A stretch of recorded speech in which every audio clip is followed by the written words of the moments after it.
रुबाब अपनी चाल में कामयाब हो गई है। रुबाब ने मुस्तफा को सबके सामने बुरा बना दिया है, यहाँ तक कि मुस्तफा को उसके बाप से भी थप्पड़ पड़वा दिया है। मुस्तफा ये सब कुछ बिल्कुल भी बर्दाश्त नहीं कर सकता, इसीलिए वो शर्जीना को लेकर उस घर से चला जाता है। मगर मुस्तफा के पास इतने पैसे नहीं होते कि वो किसी अच्छी सी जगह पर शर्जीना को घर लेके दे सके, इसीलिए वो शर्जीना को एक छोटे से घर में लेकर जाता है। वो शर्जीना से ये भी कहता है कि शर्जीना मुझे माफ कर दो, मैं तुम्हें इतने गंदे और छोटे से घर में लेकर आया हूँ, मगर तुम मेरी बात पे यकीन करो, मैं बहुत जल्दी इतने ज्यादा पैसे कमाऊंगा कि तुम्हें बहुत बड़ा घर लेकर दूंगा। जिस पर शर्जीना ये कहेगी कि नहीं मुस्तफा, इसकी जरूरत नहीं है, मैं तुम्हारे साथ इस घर में भी बहुत ज्यादा खुश हूँ। और मुस्तफा की बहन को जब इन तमाम हालात का पता लगता है तो वो अपनी माँ के पास आती है और अपनी माँ से ये कहती है कि आपने बिल्कुल भी अच्छा नहीं किया, आप अच्छी तरीके से जानती हैं कि मुस्तफा ऐसा नहीं है, मुस्तफा को फंसाया गया है, मुस्तफा कभी भी चोरी नहीं करता। मैं जानती हूँ, मैं मानती हूँ कि वो थोड़ा सुस्त है, निकम्मा है, मगर चोरी जैसा काम वो कभी भी नहीं कर सकता। आपको हमेशा ही मुस्तफा बुरा लगता है। शर्जीना के आने के बाद तो आपको ज्यादा मुस्तफा से चिढ़ हो गई है, मगर मुस्तफा भी आपका बेटा ही है, जैसे अदील आपका बेटा है। अगर वो कम पैसे कमाता है तो इसका ये मतलब नहीं कि आप उसके साथ इस तरह से फर्क करें।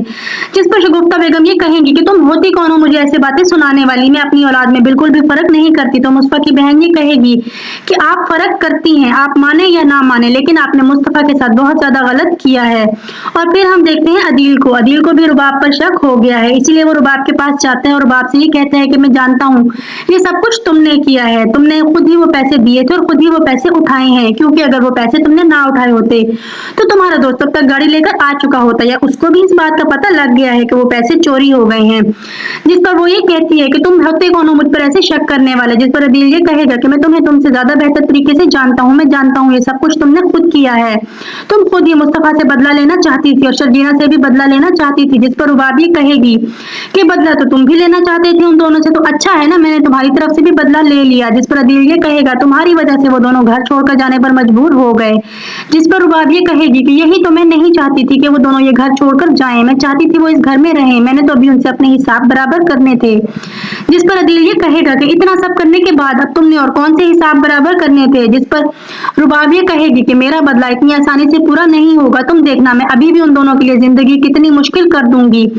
तो नाज़रीन, अब रुबाब इन दोनों के साथ क्या करेगी ये तो हम देखेंगे आने वाली एपिसोड में, लेकिन उससे पहले आप प्लीज मेरे चैनल को सब्सक्राइब करके वीडियो को लाइक और शेयर करना मत भूलिएगा। बहुत शुक्रिया।